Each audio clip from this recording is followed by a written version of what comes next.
सचिन पायलट ने डॉक्टर गिरिजा व्यास को दी श्रद्धांजलि, कहा वे एक प्रेरणा स्रोत थीं जिन्होंने महिला सशक्तिकरण को नई दिशा दी।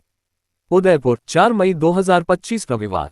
राजस्थान के पूर्व उप मुख्यमंत्री एवं अखिल भारतीय कांग्रेस कमेटी के महासचिव श्री सचिन पायलट ने आज शाम 7:30 बजे उदयपुर स्थित दैत्य मगरी स्थित आवास पर जाकर वरिष्ठ कांग्रेस नेत्री एवं पूर्व केंद्रीय मंत्री स्व डॉक्टर गिरिजा व्यास को श्रद्धा सुमन अर्पित किए। इस दौरान उन्होंने डॉक्टर व्यास के राजनीतिक, सामाजिक और महिला उत्थान से जुड़े योगदान को अत्यंत भावुक स्वर में याद किया। सचिन पायलट ने कहा, डॉक्टर गिरिजा व्यास केवल एक नेता नहीं बल्कि एक विचार थी। वे उन महिलाओं में से थीं जिन्होंने राजनीति के कठिन दौर में भी न केवल अपनी पहचान बनाई बल्कि महिला सशक्तिकरण के लिए एक मार्गदर्शक के रूप में कार्य किया।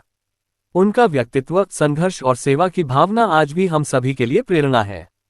इस श्रद्धांजलि कार्यक्रम में राजस्थान प्रदेश कांग्रेस कमेटी के महासचिव एवं प्रवक्ता श्री पंकज कुमार शर्मा सहित कई वरिष्ठ नेता, अधिकारी एवं सामाजिक कार्यकर्ता उपस्थित रहे।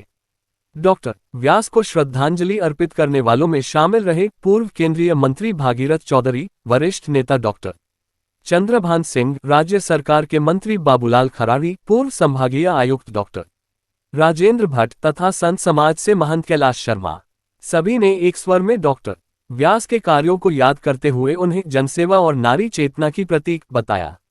डॉक्टर गिरिजा व्यास का जीवन भारतीय राजनीति में महिला नेतृत्व का एक स्वर्णिम अध्याय रहा है और उनकी स्मृति सदैव समाज के हर वर्ग के लिए एक आदर्श बनी रहेगी।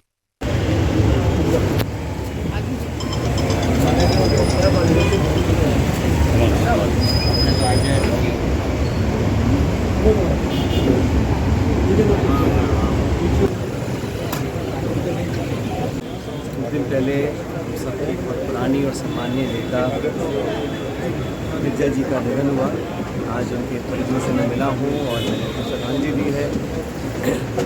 और दुर्घटना के बाद काफ़ी समय तक वो बीमार रहे।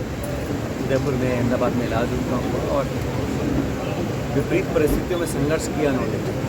जीवन में संघर्ष किया और अंत समय में भी हर चीज़ का मुकाबला करने के लिए तैयार रहे। आज वो हमारे बीच में नहीं है।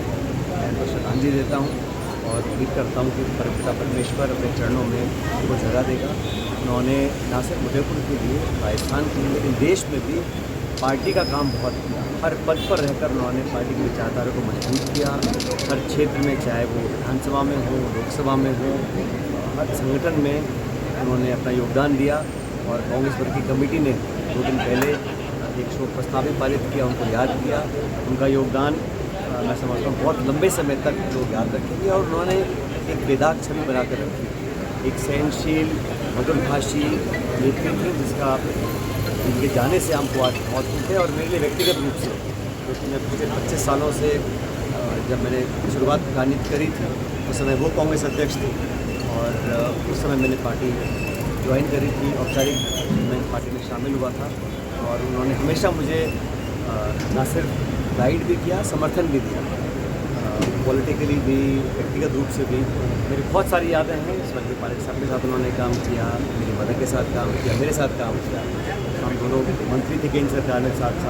एक लंबा समय था। उनके जाने से बहुत कमी महसूस हो रही है, न सिर्फ उदयपुर शहरवासियों को लेकिन कांग्रेस के पूरे परिवार को और प्रदेश को। और मैं उनको आज बहुत दिल से याद करता हूँ और उनकी कमी को हमेशा महसूस करता हूँ। मुझे लगता है कि इसकी जांच हो रही होगी और जितना कहता हूँ कि हर कोई भी व्यक्ति हो, कानून से बड़ा नहीं हो सकता। और अब जांच के पश्चात जो परिणाम आएगा हम देखेंगे। लेकिन राजनीति में ज़रूरत है कि हम स्वच्छ राजनीति का परिचय दें। और इस प्रकार के प्रकरण जब सामने आते हैं तो जनता के मन में हमेशा आशंका जगती है कि ऐसा क्यों हो रहा है। और अभी तो जांच का विषय है, मुझे मालूम नहीं परिणाम क्या निकलेगा। लेकिन जो कुछ मैंने अब तक देखा है उसे देखकर काफ़ी चिंता होती है। पहली बार एक विधायक ट्रैप हुए हैं सर। जैसे मैंने कहा, मैंने जो थोड़ी बहुत मैं रास्ते में था, जो जानकारी मुझे मिली है उसके आधार पर इतना कह सकता हूँ कि अगर तथ्यात्मक जांच के बाद कुछ परिणाम सामने निकलते हैं और कुछ साबित होता है तो ये शुभ संकेत नहीं होगा। इस प्रकार की घटनाएं प्रदेश में कम से कम नहीं होनी चाहिए। राजकुमार रोड कह रहे एक षड्यंत्र का रचा गया है, इसके लिए तो जांच का विषय है, मैं नहीं कह सकता हूँ क्या होगा। लेकिन जो सीमित सूचना मेरे पास प्राप्त हुई है उसमें जो प्रकरण सामने आया है वो दुर्भाग्यपूर्ण है। उसकी पूरी जाँच होनी चाहिए और सच्चाई तक पहुँचना चाहिए।